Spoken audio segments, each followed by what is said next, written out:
What's up, A to Z Sports Live on a Tuesday. Glad to have everybody along, streaming live on Facebook, YouTube, and Twitch like we do every morning at 8 a.m. Central Time.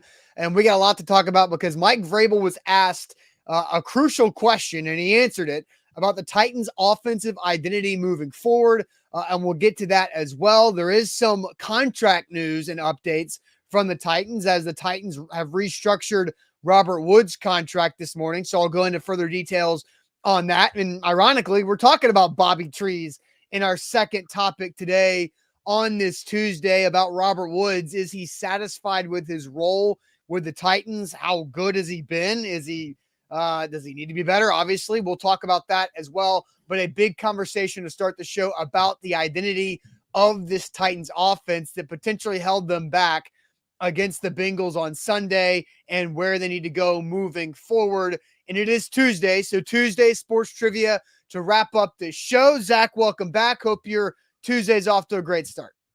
Yeah, ready to roll on a Tuesday. We are broadcasting live on Facebook, YouTube, and Twitch. All three of those platforms. We will tweet out segment by segment our YouTube links. So follow us at A to Z Sports on Twitter. If you're on YouTube, subscribe if you haven't already. If you have already subscribed, which is great, we got 10,000 strong. We're trying to get to 15K now, so chopping away there. But if you've already subscribed, go ahead and like this video on YouTube. Go ahead and just push the like button. That will help our algorithm, and that will get more Titans fans involved that you can chat with, that you can argue with, or you can agree with.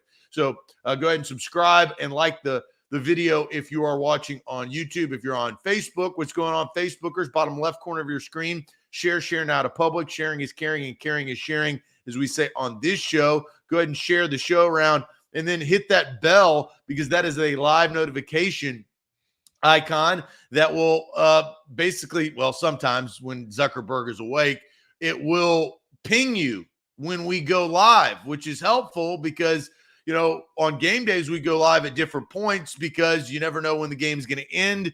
You never know. And we got primetime, we've got live streaming, we've got all sorts of different Titans content and Tennessee Volunteer content, including our Big Orange podcast, Preds content. So we got you covered, whether it's Facebook, whether it's YouTube. Go there, subscribe, and like, and share the show around. Sharing is caring. More people are going to be piling in. So let's get this party started on a Tuesday.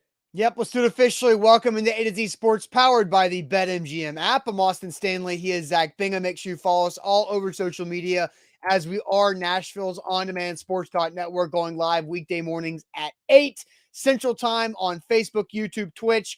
Link to the show on our Twitter timeline. Hit up Instagram as well, and our TikTok for all of our coverage. Got to thank our sponsors because they make it happen for us, and they help out you guys like Wilson County Hyundai because it's the holiday season. So if you're looking for that new ride when deals are hot, go check them out in Lebanon or at wilsoncountyhyundai.com. The Bone and Joint Institute, the region's destination for comprehensive orthopedic and sports medicine care. Farm Bureau Health Plans. Get better with Farm Bureau Health Plans. That's coverage, rates, and service. Learn more about a health plan for you. FBHP.com/ATOZ. And Hughes and Coleman Injury Lawyers, the official injury lawyers of the Titans. If you've been injured in a car wreck, call them for a free case consultation at 800-800-4600.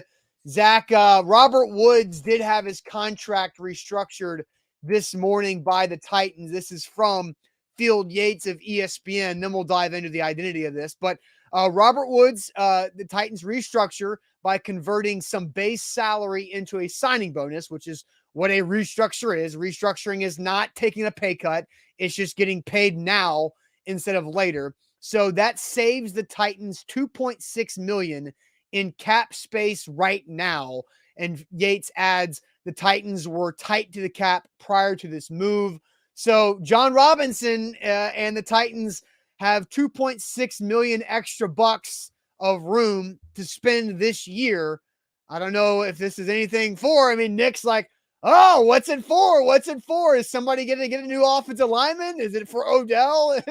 That's what everybody's going to. So I don't know what it's for, but it is interesting that they make this move after Thanksgiving because normally the trade deadline's been gone for a month at this point.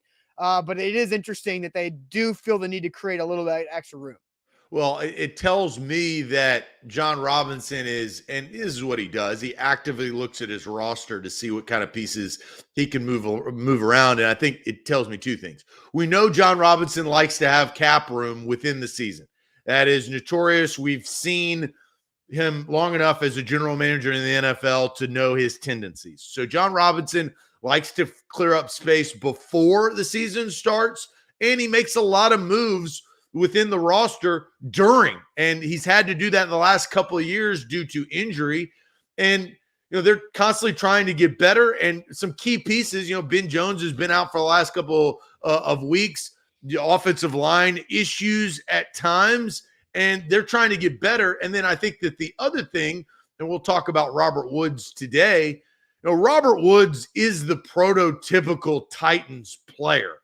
Team first, physical, block down field, try to be reliable, but not a superstar guy, right? I mean, we're going to see the lack of productivity that Robert Woods has seen and shown to this team this year thus far. Doesn't mean that he can't get better. Doesn't mean that he's within an offense that doesn't call on his services as much as the Rams, but not a surprising move. They paid Robert Woods. I think you're going to kind of feel a little sick in your stomach to say, hey, you paid the man, and you're going to see what he did here in a second with our graphic up into this point, which is not all that great this year from Robert Woods. So it is interesting, Zach, because the Titans literally just gave Robert Woods $2.6 million in his bank account with this restructured from taking base salary to a signing bonus. So, I don't know what it means for this year. The Titans and John Robinson probably knows he needs to add a little bit to his roster, depending on what happens the rest of the regular season and into the playoffs.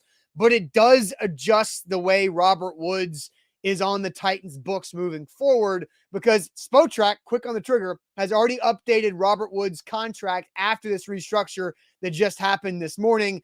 And so before this restructure, Robert Woods had $0 of dead cap space after this season. It's $2.6 million of dead cap. So it's still not anything that's going to handcuff the Titans to Robert Woods for the long term. But it is interesting that now they have to pay him something after this season on the cap, where they could have gotten away from Robert Woods scot-free, but they decided obviously that $2.6 million of space right now is better than $2.6 million of space next year or beyond. Well, this is my personal opinion. I think that the Titans like Robert Woods. I don't think that they were going to move away from him. Like I said, he is the type of player that the Titans like, want, and value. He is a team-first guy. He is not a diva. They have got to get better. Don't get me wrong. But he also had multiple years on his contract that they traded for, and then they signed him. And so I think this is not surprising to me. I think Robert Woods was going to be a Titan next year. I thought that was going to be the case even prior to this move. Well, I mean, his cap hit next year, Zach, is $14.6 million. So, they can save $12 million of it if they don't want to pay Robert Woods, if they want to get rid of him and move elsewhere. But let's get to the original topic that we had at hand, because Mike Vrabel was asked a crucial question about the Titans' offensive identity yesterday in his Monday press conference following the loss to the Bengals in Nissan Stadium on Sunday. Let's hear from the Titans head coach. Mike, with Derrick, so much of the identity of this team has been tied to him in the run game now for a while. And how much is that handcuffed to scheme and personnel? And by that I mean, how difficult is it to change directions when it's not working? Well, Gentry, our job, obviously is to understand, who it is that's running the ball and has had success. And, Derrick has got a unique skill set. That's, his size, his length. So we'll have to continue to find ways to get him into the second level to where he can use his size, his speed, continue to try to get him on the corner and break tackles and stiff arm and do the things that he's done. I thought the screen was an excellent, well-executed play by Brew and those guys, and we've hit a couple of those. So I think that there's some things that, we have to be able to get to get him the football. But our first focus is finding ways to run it and to control the game and let those plays, those run plays and some of those play actions marry with each other. So a very interesting question from Gentry Estes of the Tennessean about the Titans and their offensive philosophy and Derrick Henry off of a game where Henry had 17 carries and was right at 2 yards a carry. Not much success in the running game against Cincinnati. What was your initial takeaway from hearing Vrabel there?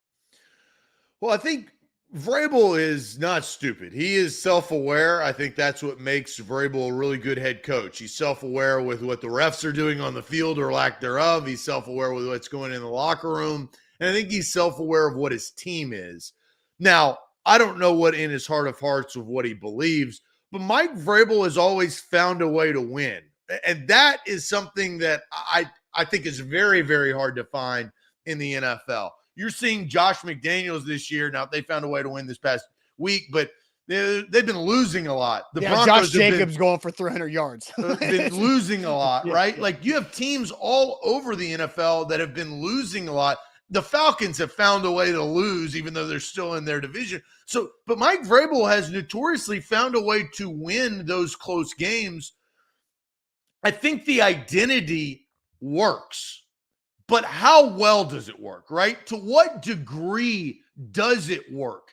It works to win regular season games, but I think the Achilles heel is that they haven't gotten to the Super Bowl, right? They've had these teams that have been the perennial playoff rosters, and they fall short, whether it's in the wild card round to the Ravens, whether it's in the divisional round to the Bengals, or whether it's in the AFC Championship game a few years ago to the Chiefs.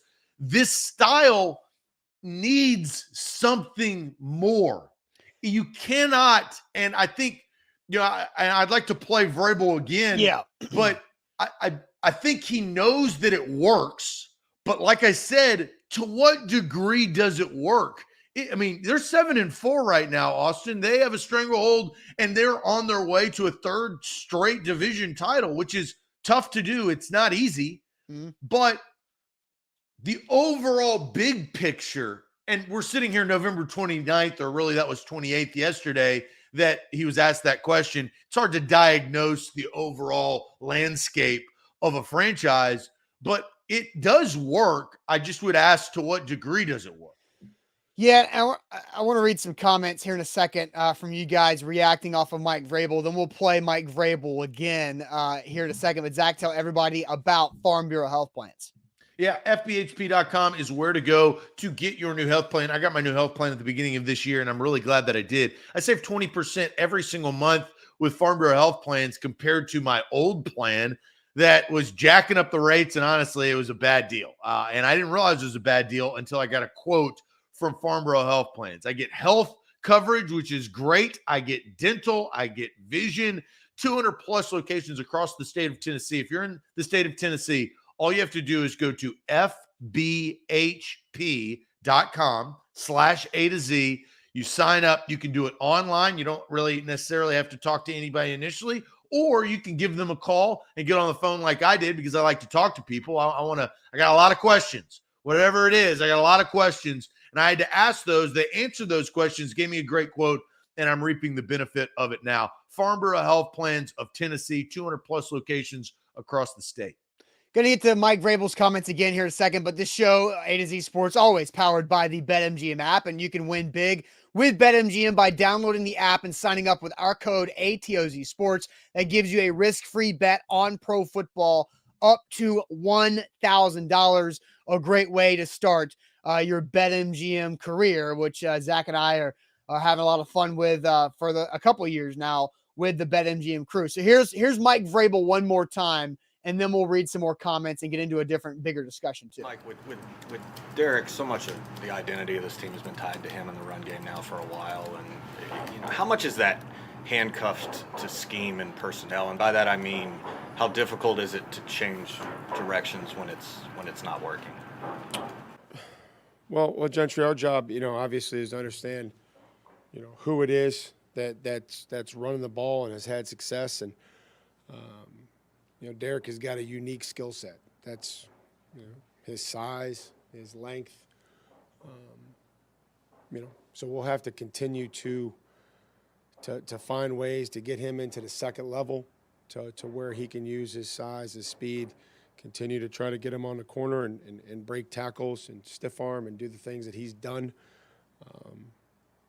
I thought the screen was an excellent, well-executed play by Brew and those guys, and we've hit a couple of those. So I think that there's some things that we have to be able to get to get him the football. But our first focus is finding ways to run it and to control the game and let those plays, those run plays and some of those play actions marry with each other.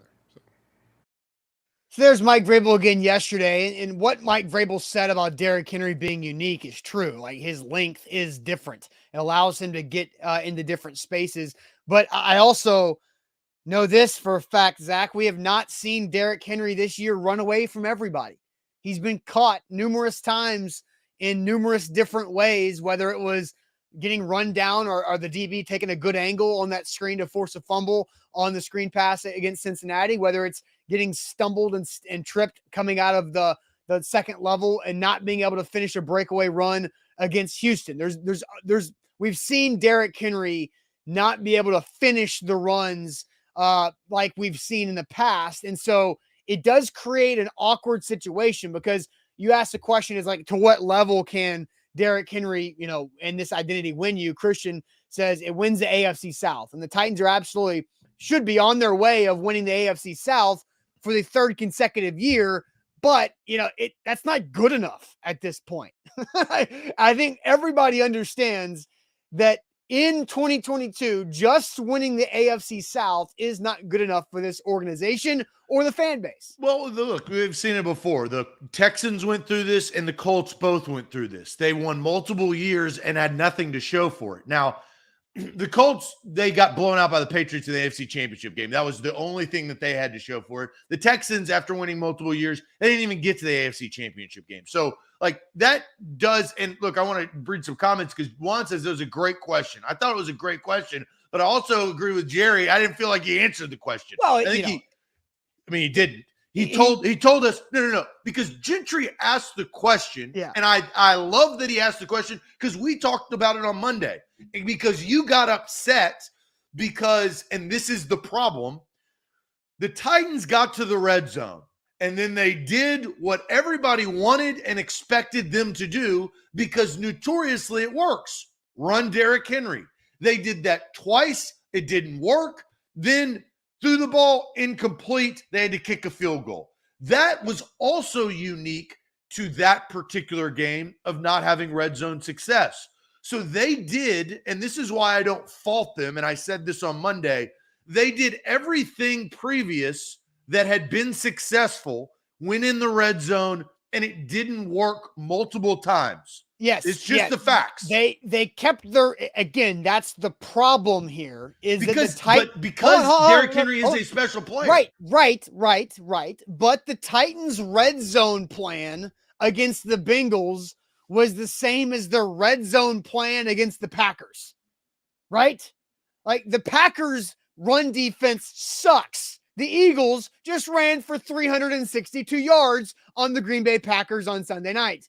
And so the Titans approached the Green Bay Packers defense and the Cincinnati Bengals defense the same way in the red zone, which is bad. It's bad game planning because not every defense is the same defense. And just because your offense has Derrick Henry doesn't mean you should force it down a paper shredder in the red zone against a defense that's not letting it do anything. Because we knew, and I said this yesterday too, that the Titans got into the red zone 3 times. They got to the 20-yard line 4 times. And so they got 9 points from it because they could not get beyond that point. And because they got there because of the passing game. That's how they got into that spot. Then when they got there, they went away from what got them to that point, and they went back to the stubborn mindset of, Well, 22's back there. The Titans should be able to score touchdowns just because 22's That's back. what they should think.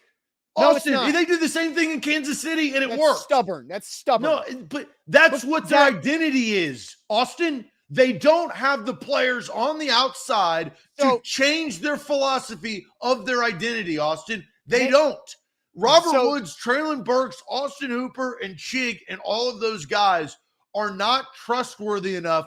They have to go to Hilliard out of the backfield. That's how unique that they have to be in the red zone throwing the football. So I will actually support in this case. Now, we'll talk about what the ceiling is.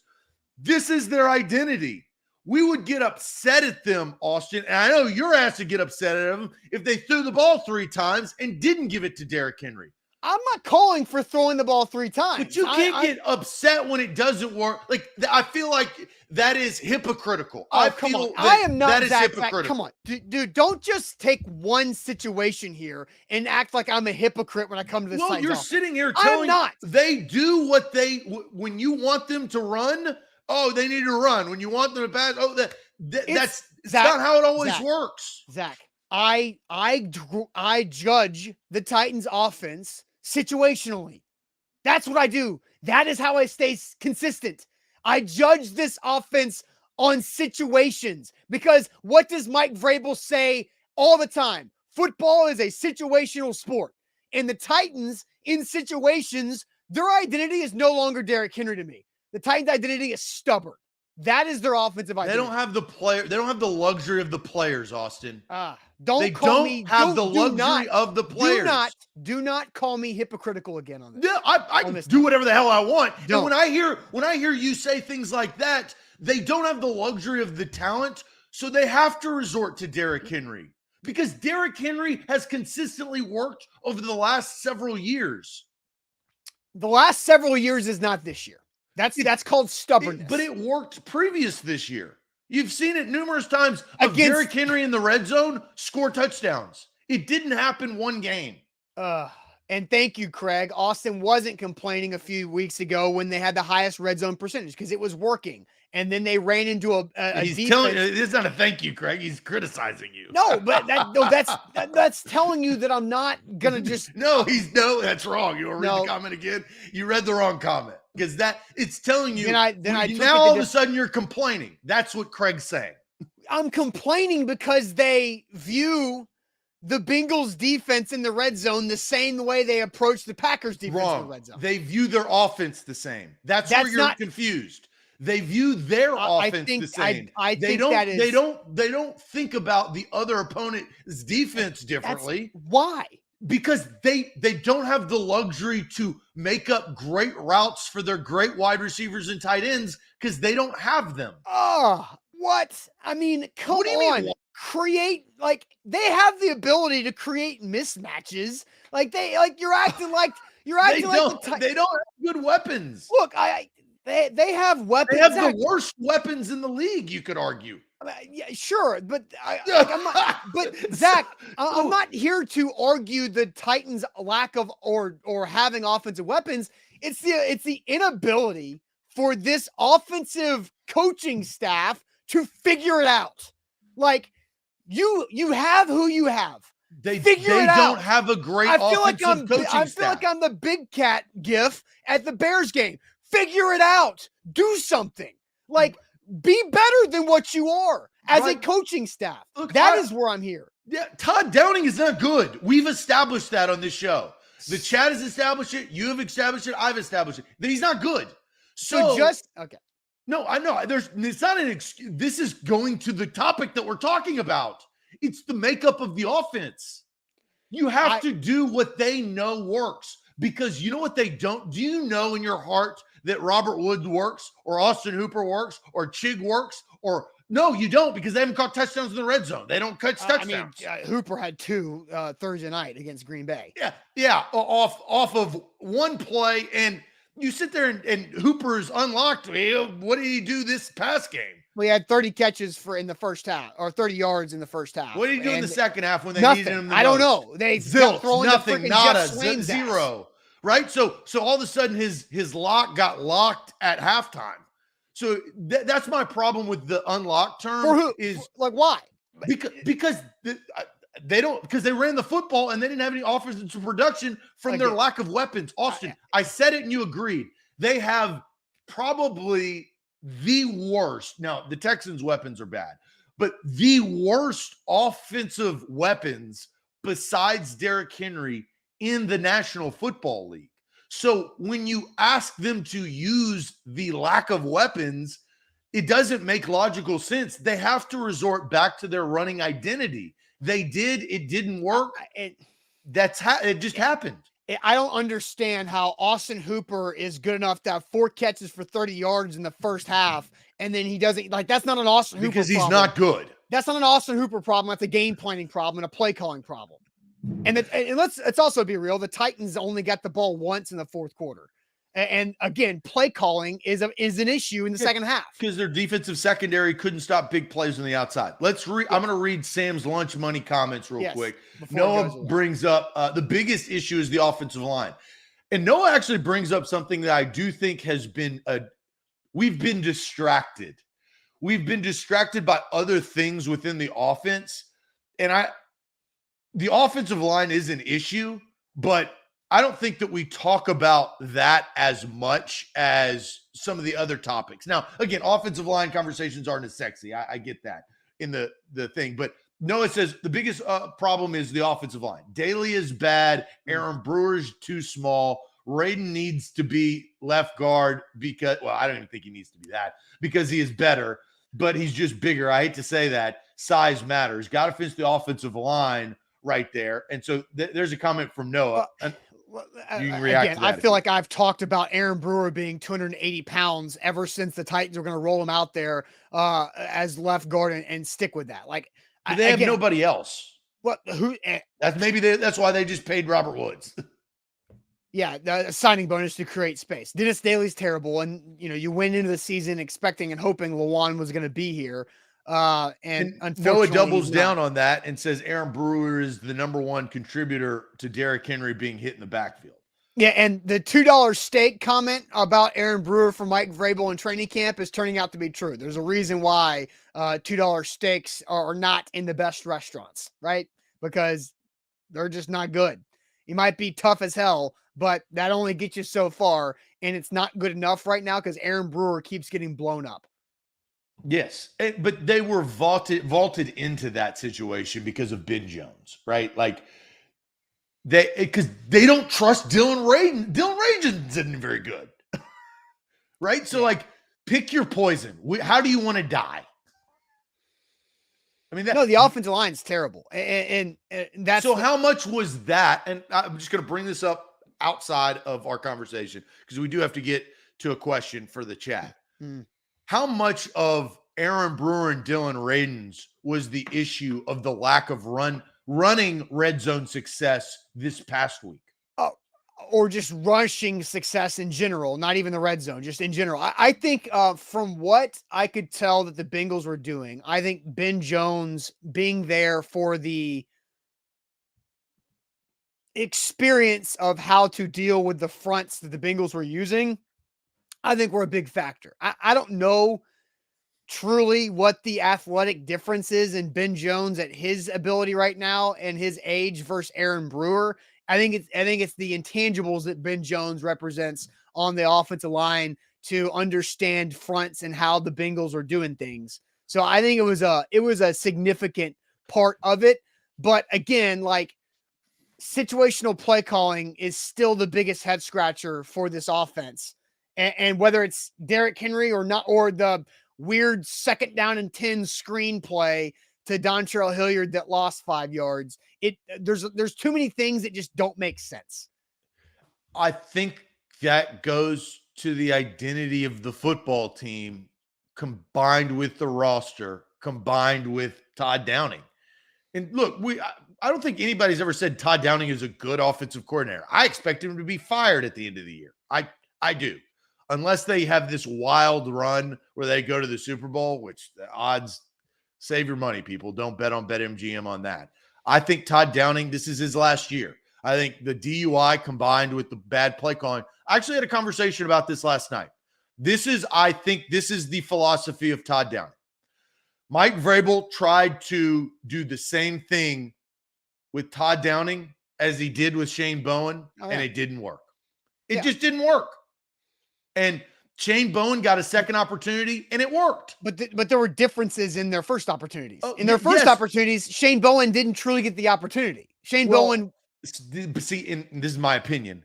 In Mike Vrabel's mind, because A.J. Brown and Julio Jones were hurt for most of and Derrick Henry wasn't there last year, that I believe what Mike Vrabel thought in bringing Todd Downing back and saying, and look, he brought Todd Downing back before he traded away A.J. Brown. So we have to recognize that. I think he was like, well, he didn't have a full opportunity with all of the injuries and not having the best back, and he did an adequate job at winning. That's why he gave him a second opportunity. I agree with that. Yes, that's why Todd Downing came back, because of the injuries previously. And Mike Vrabel didn't trade away A.J. Brown. Just want to clear that up too. So, but again, what I'm saying is the difference in Shane Bowen's initial opportunity and Todd Downing's. Shane Bowen didn't have the title of defensive coordinator. Todd Downing did have the title of offensive coordinator. That's a huge deal. Like, I don't know why because I think Shane, I think that was a COVID year. We all know that. And Shane Bowen was doing Zach, it was a COVID year, which made things very difficult. And also Shane Bowen was the outside linebackers coach and not the coordinator, which means that he had to coach a position group instead of roam like coordinators do. Right. The justification for Downing is that he didn't have his full slate. Mike Vrabel, I believe, wanted to give Todd Downing a full year with a full slate. I don't disagree with that. So that's why but I'm just explaining. That's why Todd Downing is still here. Yes. And again, I just think they're apples and oranges when it comes to their first year opportunities as play callers on game day. But it's the same philosophy. It's the same philosophy of a coach within a building. Okay, that's fine. Shane Bowen, I mean, look, I admit I was wrong about Shane Bowen when they upgraded him and vaulted him to our defensive coordinator. I was like, what the hell is going on? That worked out, right? Shane Bowen has been very good with this defense, but with one thing being good, one other thing has been bad. Yes, absolutely. So let's ask this question. We've gotten into a lot of different side conversations because of just where it's gone. But what is the Titans' ceiling with Derrick Henry as the offensive centerpiece? I find this fascinating because I don't know where you guys are going to take it. But what is the Titans' ceiling with Derrick Henry as the offensive centerpiece? But first, let me tell you guys about Hughes and Coleman. They're the official injury lawyers of the Titans and of A to Z Sports every morning. And if you get injured in a car wreck, call Hughes and Coleman for a free case consultation. Their number is 800-800-4600. Hughes and Coleman Injury Lawyers. They've recovered over $1 billion for their clients in Tennessee and Kentucky, and they can do the same for you because they've got the resources, they've got the muscle to go battle against the insurance company when you need it most, and that's after you've been injured in a car wreck. So for a free case consultation, call Hughes and Coleman Injury Lawyers. Their number, 800-800-4600, principal office, Nashville, Tennessee. A to Z Sports, I think we got a good question coming up, and we got a good promo right here, including BetMGM. Use that promo code ATOZ Sports, all one word, ATOZ SPORTS, in the promo code tab. The king of the sports book. They're going to give you a risk-free bet up to $1,000 for new users. Use our promo code. Download the app today in your Apple or Android app store. All right, so what is the Titans' ceiling with Derrick Henry as the offensive centerpiece? I think is a good question, Zach. What are all the comments coming in and saying off the top? Well, Scott just says off the top, playoffs. And we're talking about ceiling, right? And Valentino says AFC South, so they've reached that, right? Ceiling, one win in the playoffs from Tighten Up Ohio. This year, one competitive one and done in the playoffs. First round exit, divisional round. Steven says Super Bowl, but won't bring home the Lombardi without a better quarterback. So I like our author of many leather-bound books, Stephen King, right there. Wild card from Eric, divisional winner from Joe, or division winner, excuse me, not divisional. There's a huge difference there. AFC Championship at most, playoffs, Super Bowl, of course. wild card winners, no win in the playoffs from Tighten Up. Deborah says Super Bowl, first round exit from Guy. Let me reiterate, what is the ceiling of Yes, Derrick Henry as the centerpeace? Yeah, not what do you expect Yes. them to do? Yes, that's very important. You want to keep reading comments? Bork says divisional round of the playoffs, one playoff win, one and done in the playoffs from Jamie. Super Bowl from Justin, AFC Championship game at best. Austin, where do you go on this? I think you could go a couple of different ways and justify it. So I'm curious to see where you're going. Yeah, I do think, this question's obviously pointed towards Derrick Henry being the focal point of the offense, right? But we also have to understand how good this defense is, and knowing that the defense can muddy up a lot of games and play like they did against Patrick Mahomes and the Chiefs for 55 minutes with Malik Willis as the quarterback and have you in a game, right? So I think the defense does extend this a little bit, but I think the absolute ceiling, we've seen it because it is the AFC Championship game appearance. That's the ceiling with Derrick Henry as the centerpiece.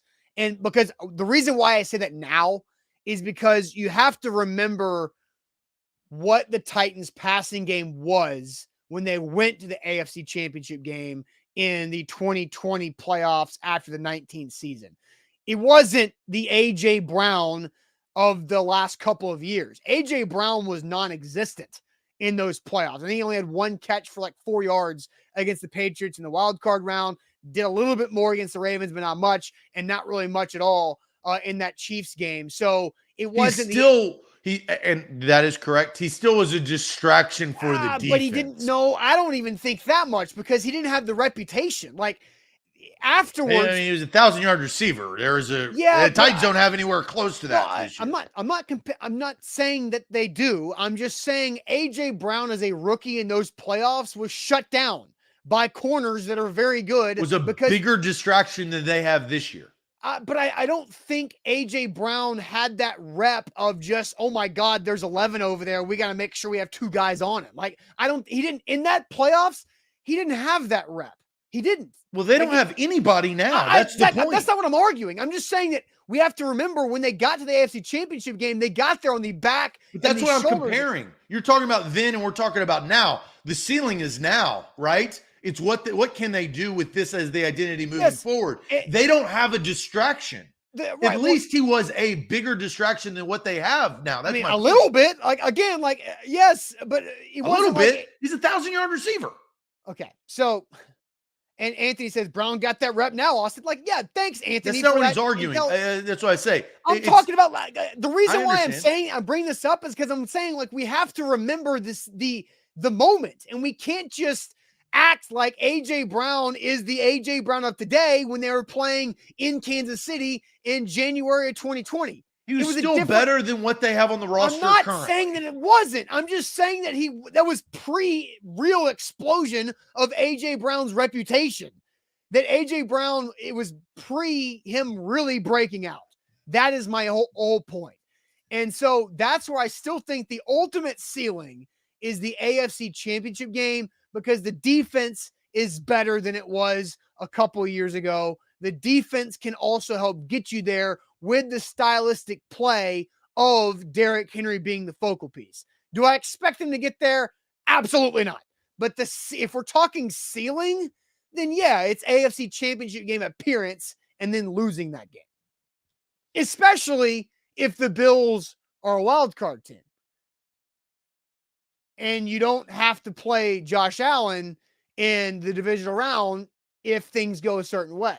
Yeah, but if things go a certain way. Well, again, right, but we're talking about ceiling. So but you're still going to have to play another good team. I understand, but there's a lot of variables that go into things too. And so that's when we're talking about ceiling, that's why I said the ceiling's a little bit higher than I think most will say. So I'm going one step below. Sure. It is divisional round. And it is because the odds are you are going to have to face either Patrick Mahomes or Josh Allen. Those are the odds. I'm going to play the odds of the ceiling. Here's the other odds. Notoriously, the Titans the last couple of years, they haven't had good games in the playoffs, right? When they've needed their good defense a couple of years ago against the Ravens, or their good offense a couple of years ago They didn't against the have Ravens. a good defense Yeah, against the Ravens. they had a but good actually offense played really in well. 2020. Yeah, and that they was didn't get that, right? And that was a defense that played well enough to win the game, but the offense let them down. Right. So you don't want the opposite to happen in this scenario, right? You don't want the defense to play poorly, and then you got to rely on the offense. I think it is a divisional. I think they could win their ceiling doing this. I just don't think that they can get to the Super Bowl. No, I agree with you on that. I guess why I say AFC Championship game appearance, because I think if the Titans win in the wild card round, they go to whoever they've got in the divisional round with a massive chip on their shoulder, ready to go mess stuff up. And that's when the Titans are at their best, right? Is that when they get that momentum and can go say, we're going to screw up somebody else's season. That's what they did against Baltimore in the divisional round a couple of years ago. That's why I think if they win the wild card game, I would not be scared to throw a little sprinkle on the money line of the Titans or wherever they go for the divisional round. Because I think they can. Yeah. But look, I think that philosophy makes sense based on their history, right? I mean, that's the identity of their football team. The overarching issue, though, is telling us that Derrick Henry is not good enough to get the Titans to where they need to go. This philosophy, you and I will include in the chat, but you're just saying AFC Championship appearance. We are talking about Derrick Henry as the centerpiece, focal point of the offense. You are saying cannot win the Titans a Super Bowl. So they need to change, correct? Yeah. And I want you to, because you said Derrick Henry is not good enough to get this team where they need. I think as the centerpiece. I think Derrick Henry is not the problem. See, I disagree. So Derrick Henry's ability is not the problem. No, that's different than what you have originally said. Well, that's because you said Derrick Henry is not good enough. So I want to clarify and say that you cut me off. You didn't listen. I said Derrick Henry. No, you didn't.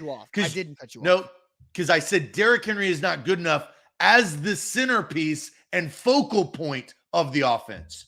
You stopped listening after that. I did not stop listening, Zach. I just said I want to clarify my opinion based off of what you said because you included me in your comment. And I'm just saying, I want to say that this has nothing to do with Derrick Henry's ability.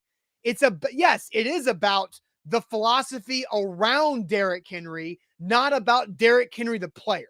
That's what I'm trying to clarify. Yeah, we know that. I mean, okay, that's obvious. Okay. Derrick Henry is a great football player. He's the best running back in the league. He's unbelievable. He's a game wrecker. But the way that he forces your offense, especially with what the Titans have at quarterback and wide receiver and tight end, it forces, I think, your ceiling to be lower. Because, Austin, last year, the Bills and the Chiefs got into a shootout. You can't get into a shootout. But the odds are you're going to face an offense that is going to score on your defense. Because if you're going to play the wild card game, the divisional game, the championship game, and the Super Bowl, the odds are one, if not two out of those four teams are going to have a high octane offense. Well, yeah. So that's why I'm saying is the Derrick Henry as the focal point and centerpiece of this offense is not going to win you a Super Bowl. So then, therefore, don't you have to change? Question mark. I mean, yes, they have to change. Do they have the ability to do it and to pivot right now?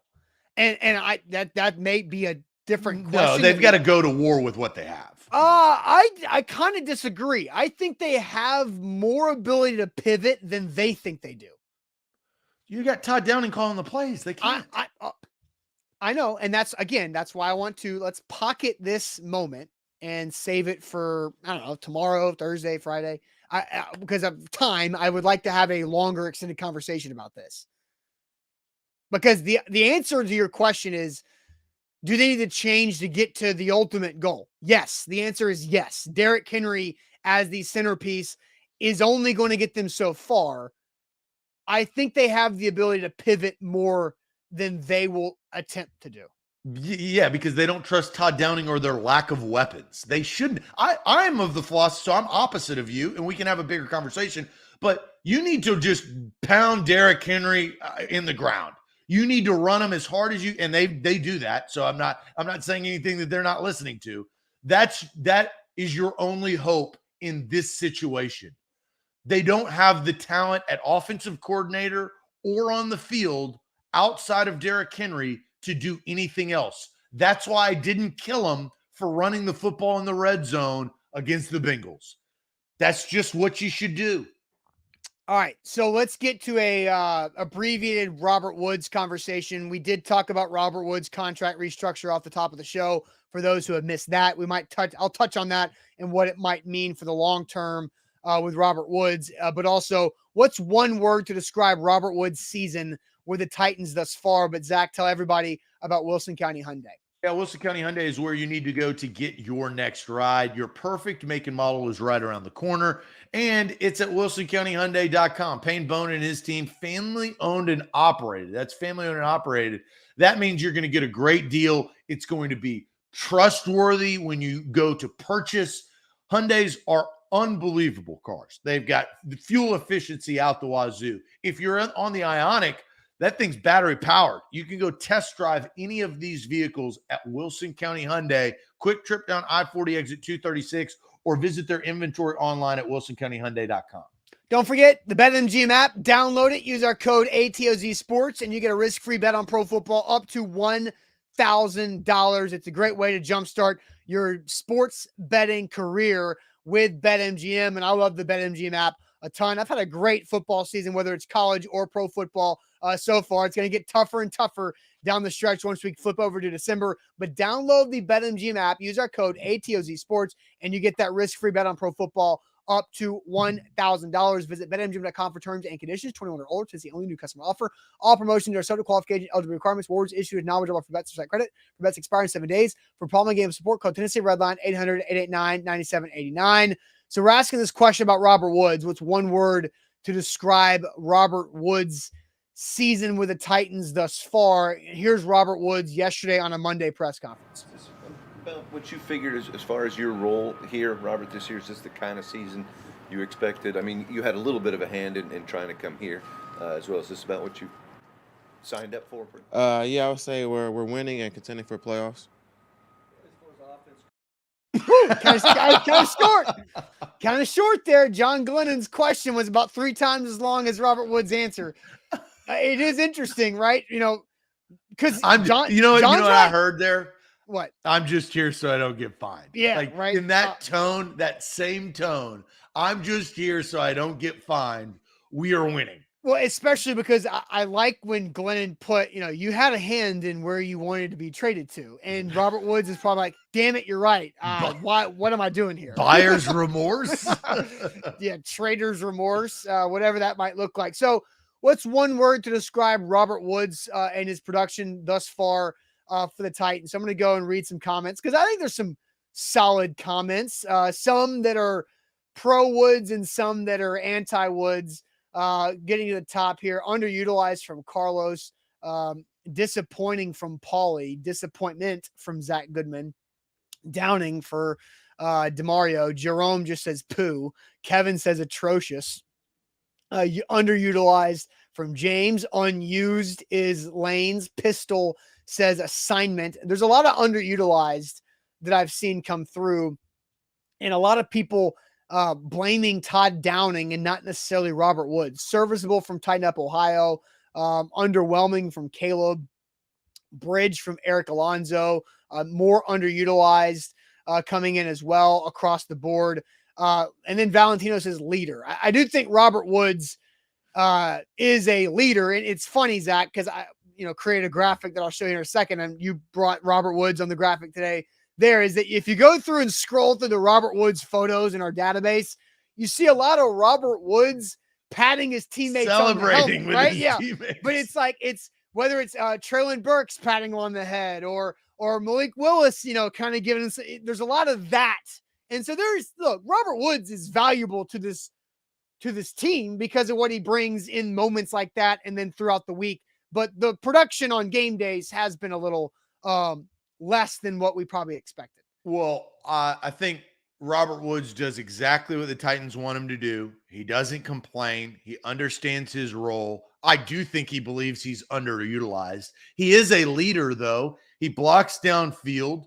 Like, he celebrates with his teammates, right? He knows where to be. He's reliable. He's not, he dropped one pass a couple of weeks ago that is etched in my mind, but that's usually not Robert Woods' MO, is to drop a bunch of passes.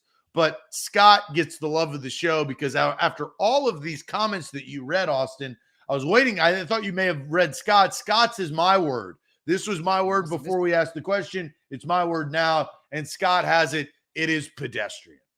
That is the perfect word because he is just pedestrian. And because how do you rate him? Robert Woods is not, a 1,000-yard receiver, is a number one guy and is going to catch 8 touchdowns, right? And he's not going to celebrate while he does it. It's just not what Robert Woods is. Robert Woods is lunch pail guy, but he has been pedestrian. He's not a celebrity. He's not a star. He hasn't been wow. He's been a pedestrian. So, Scott, you get the love of the show. I really like that comment because I think it adequately sums up the question that we're asking. Yeah. And my one word is insufficient. And I don't think it's all Robert Woods' fault that he's insufficient. I just think that's a word that covers every base of the Robert Woods situation. So, all in all, he's got 32 catches for 350 yards. But when you take the 2 games with Malik Willis, when we understand the Titans were running the ball, 45, 50 times in both those games. In the 9 games with Ryan Tannehill, here's Robert Woods' numbers. It averages 3.3 catches a game for 36 yards. It's 12 per pop. And, it's not like that.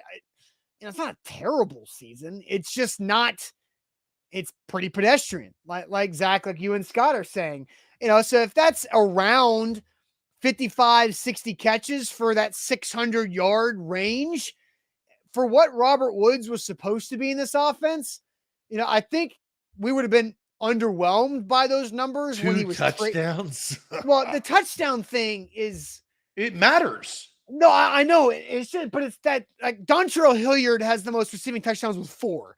It's just the touchdown thing is a Titans offense thing, not a Robert Woods. Well, you don't trade a guy for 2 touchdowns. No, especially as your number 2 wide receiver that's going to start every game and play. He plays a lot of snaps. The irony is still better than Julio.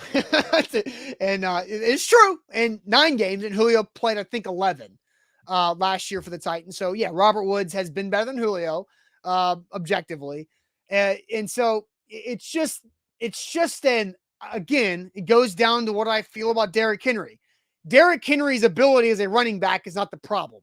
Robert Woods, I don't think his ability as a wide receiver is the problem. I just think it's the situation that everybody's in. It's an inadequate offensive play caller and game planner and play designer, plus an offensive line that is inept at times that hurts both pass and run, inexperience around Robert Woods. Now, I do think the trajectory moving forward, which is kind of where I was going with the pivot philosophy comment, I do think it can and will be better moving forward now that Tannehill is back from the injury. Pre-Tannehill ankle sprain, there was a lot of concern with the passing game.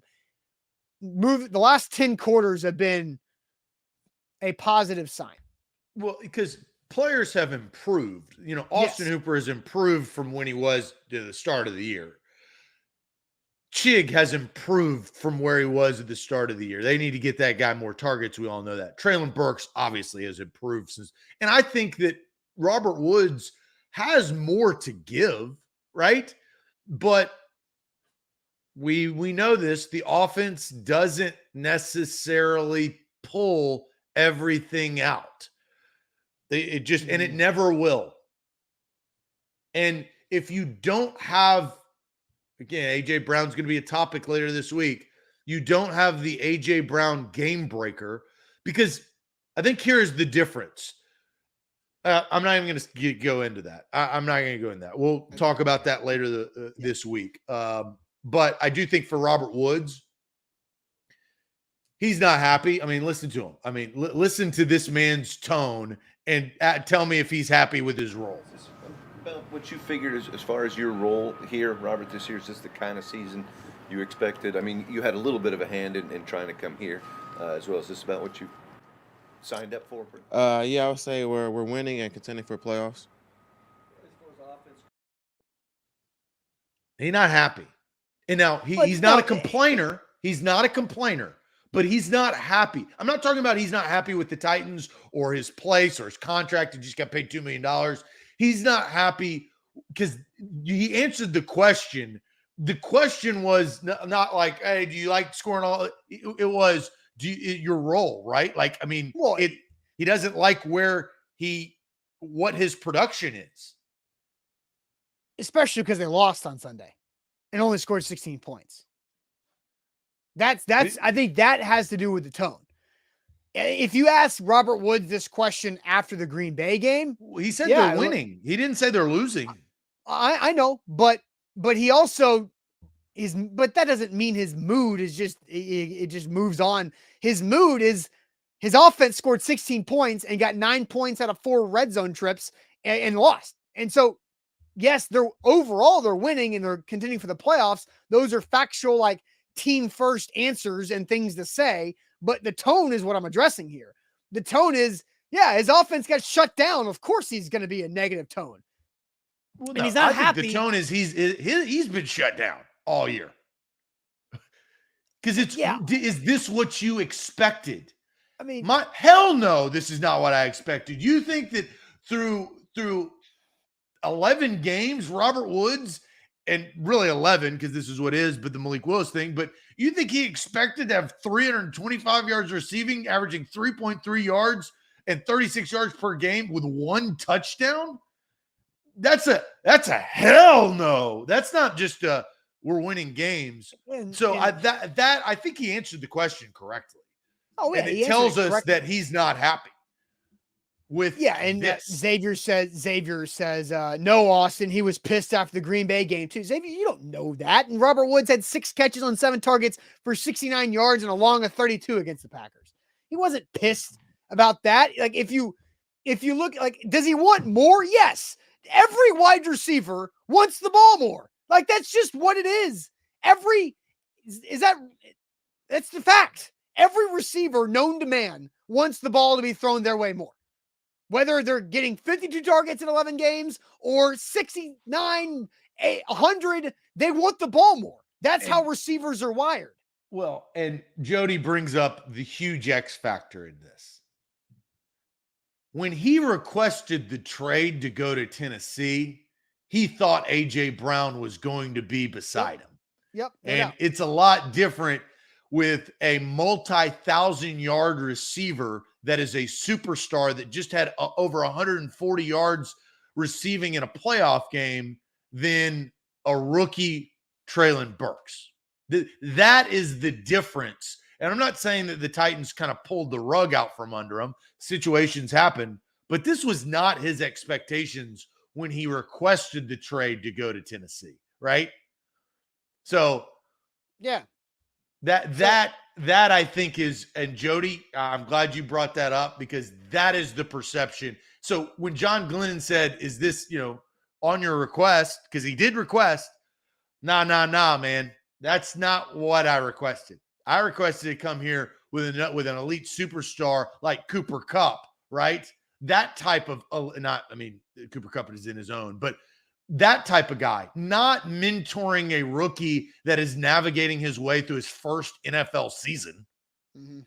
That, I think, is the huge difference in this conversation. So, Jody, I'm glad you brought that up. Yeah, no doubt. All right, A to Z Sports here live on this Tuesday. Zach, let's go ahead and get to our Tuesday sports trivia. But real quick, let me tell you guys about the Bone and Joint Institute. boneandjointtn.org, the region's destination for comprehensive orthopedic and sports medicine care. Whenever you get hurt in life, you got to know where to turn. It is the Bone and Joint Institute in Franklin. They've got specialists who know everything about any type of injury you could possibly think of to get you back healthy, whether it's spine, neck, shoulder, knee, hip, toe, ankle, foot, whatever it might be, they've got you covered. boneandjointtn.org. I just got to correct this. Ken, you're wrong. Yeah, I just saw Ken look say it up. Hold on, Zach. No, you hold on, Ken. Why don't you hold on to some statistics that are correct? A.J. Brown has had 2,000 yards, and he's on his way to a third because he already has over 800 receiving, barring injury, which I will say that. But for the rest of the season, he's going to have 3 out of 4 of his years. So, Ken, you hold on, bro. Yeah, Google is your friend there, Ken. But you cannot Google in trivia. So let's just also know that. Yeah, but you can, Ken. You hold on to this. You hold on to your phone tight, and you go to that BetMGM app, and you dial in BetMGM in your app store, and then you punch ATOZSPRTS in the promo code tab, and you're getting yourself a risk-free bet up to $1,000, Ken, if you haven't already and you're a new user. So you can hold on to that, and you can also hold on to the king of the sports books. That's BetMGM. Let's get to trivia time.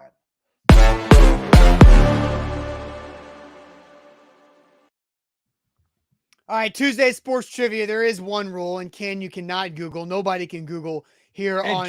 Look, I like Ken. Ken watched the show, but if you say, "Hey, Zach," don't think I'm not going to read that. And when you're dead ass wrong, I'm not going to call you out. So you just all is fair in love and war, Ken, and we move forward. All right. So, Zach, we are switching up a little Tuesday sports trivia. We're not going to do 10 questions moving forward because we got too many football things to talk about. So 5 questions each Tuesday for Tuesday sports trivia, 4 sports and 1 non-sports. So let this thing roll. Get that thing rolling. All right. We have 4 and 1. Our first of sports trivia. How many scoring titles did Allen Iverson win in his first 6 seasons of his career? Ooh, I do not know this. How many scoring titles did Allen Iverson win in the first 6 seasons of his career? 2, 5, 4, or 3? 2, 5, 4, 3. So that was the late 90s. It can't be 5. I've got to eliminate 5. There's no way that he has 5.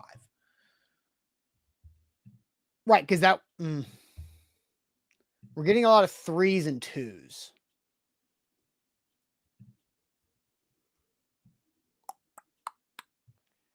Jarrell says first, mine says 2. Nick says lowest number is the 2. We're getting 3s because that's right there in the center. Man, I'm trying to think of like who else would be in that conversation for scoring titles during that era. Jordan at the end. Yeah, because he crossed Jordan up when he was playing in the Bulls. So that was, when did he get drafted? I want to, Iverson was like the 98. No, it was earlier than that. 96. He was the 96 draft. Ray Allen was in that draft. That was a killer draft. So we're talking about really like 2 years of primo Jordan. Man, I think we just need to go with 2. David Robinson, Jody brings up. You want to go 2? I think 2 makes the most sense. Let's go 2, final A to Z.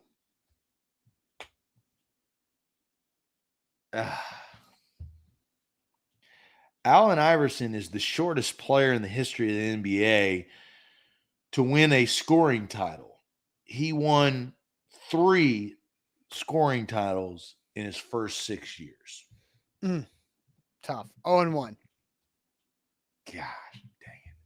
Hockey trivia. Hockey rules. Somebody's got to know this. I do not know this. Okay. Which official has the final decision in matters of disputed goals? Linesman, video goal judge, or referee? I have no clue. Which official has the final decision in matters of disputed goals in hockey? The linesman, the video goal judge, or the referee? That's why with only 5 questions, these are going to be tougher. You're not going to get a bunch of layups from Allen Iverson. We're getting gold judge from Carlos, Timothy, and Jody. Devin and Valentino says the video.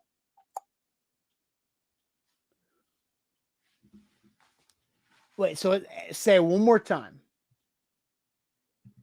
Which official has the final decision in matters of disputed goals? Linesman, video goal judge, or referee? Part of me wants to say the referee because the video judge's job is to say, hey, whistle, we need to come look at this. And the referee is the one that comes in. I think it's referee, the head official. Referee makes the final decision after watching the video. That's what I think. You buying that logic? It does make sense logically. But video goal judge wouldn't. Video goal judge is there to so that's create the eliminated. conversation. So right? I think it's between goal judge and referee. I don't even know if there was a goal judge, but apparently there is. I say we go with referee. Final A to Z referee.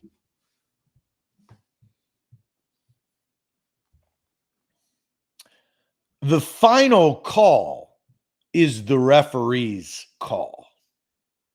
Boom. 1-1. That was big. We needed that. Yeah. All right. World Cup qualifying for this year, 2022. Oh, Yeah. big game today. Yeah. Big game.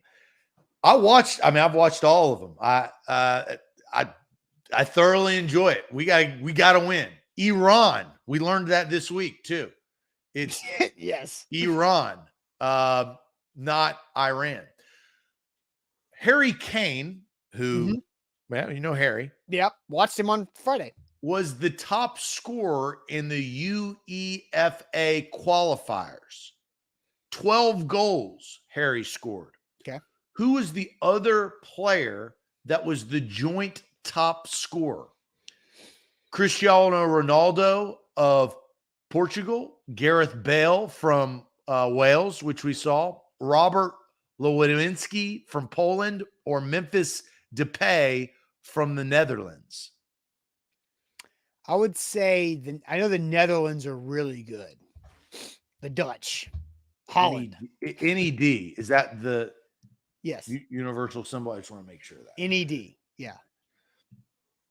So Ronaldo, Gareth Bale, Robert Lewandowski from Poland, or Memphis Depay from the Netherlands?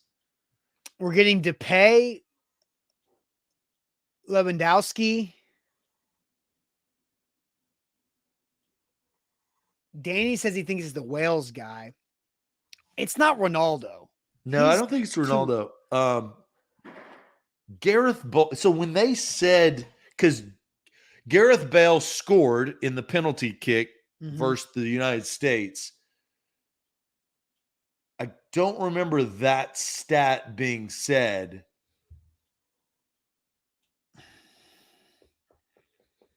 I think we go with the Netherlands player. You want to go with Memphis Depay? Although Steven says the Polish player, lock it in. Let's go. The Polish player that I can't pronounce his name, lock it in. Final A to Z. Eric and Stephen King are my sways here.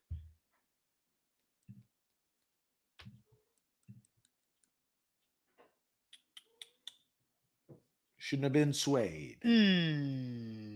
Memphis Depay. Dang it. They had Depay and Kane had 12. Your boy Lewandowski only had 9.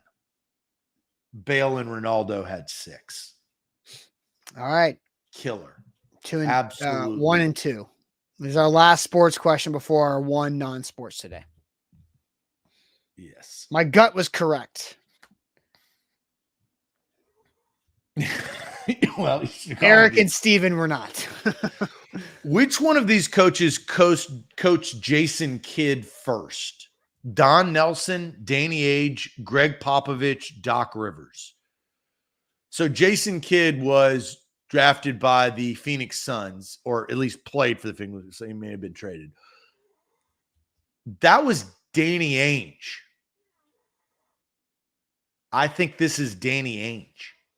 Yeah, Jake Jacoby says Danny Ainge.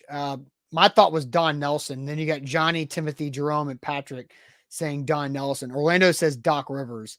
I thought it was Don Nelson. Wait. Don Nelson. Yeah, that's what I was thinking.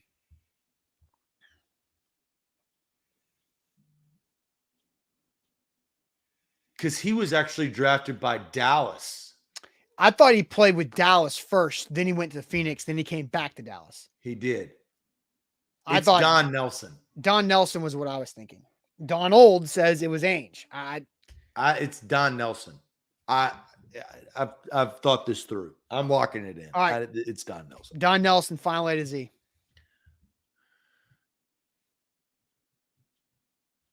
While playing for the Phoenix Suns, Danny Ainge coached Jason Kidd, but Don Nelson was first in Dallas. Okay. 2-2. Ugh. We needed that. Yeah. So here's a tough question. These non-sports questions are going to get difficult. I'll just tell you that. Hopefully somebody has this, though. No multiple choice. Maybe somebody knows this. What is the smallest country in the world? So what is the world's smallest nation? Pretoria. I don't know what that is. It's an old Family Guy bit. I used to watch Family Guy, but I don't It's remember when that. Peter created his own country in his yard. The Vatican City. I think the chat knows this. It's the Vatican. Do you know this? That once I read it, that sounds exactly correct. And this is by geographic. The world's smallest nation. Yeah, I think it's got to be the Vatican. Do you want to Do lock it. that in? Final A to Z. Locking it in. This country occupies an area of 0.49 square kilometers or 0.19 square miles. It's the smallest country in the world, and it is Vatican City. There we go. 3-2. 1929 recognized Vatican City as an independent nation. Center of the Roman Catholicism. Yeah. There you go. All right, 3-2 through that new trivia. So moving forward, trivia is only 5 questions because it drags on too long. So we're going to have to football. set our bar higher. And we got to get to 50, right? So That's fine. our bar has got to be, I mean, what did we get last time? 80? 79. So our bar's 80. So which is 40 out of 50, which means we're going to only miss 8 more the rest of the way over the next 9 weeks. We have to set the bar high. We can't set the bar low. Okay, that's fine. All right, right. that's it. Appreciate you guys for watching again on this Tuesday. Great show here on this Tuesday, as always. Don't forget Buck Rising live tonight for A to Z Sports Primetime, 8 p.m. Central on these same channels. Make sure you subscribe to our YouTube channel and like the show before you go. If you're on Facebook or YouTube, like the show before you go. Thanks, guys. We'll see you tomorrow on a Wednesday morning. And I've already got my shade locked and loaded for tomorrow. Appreciate it as always. Adios.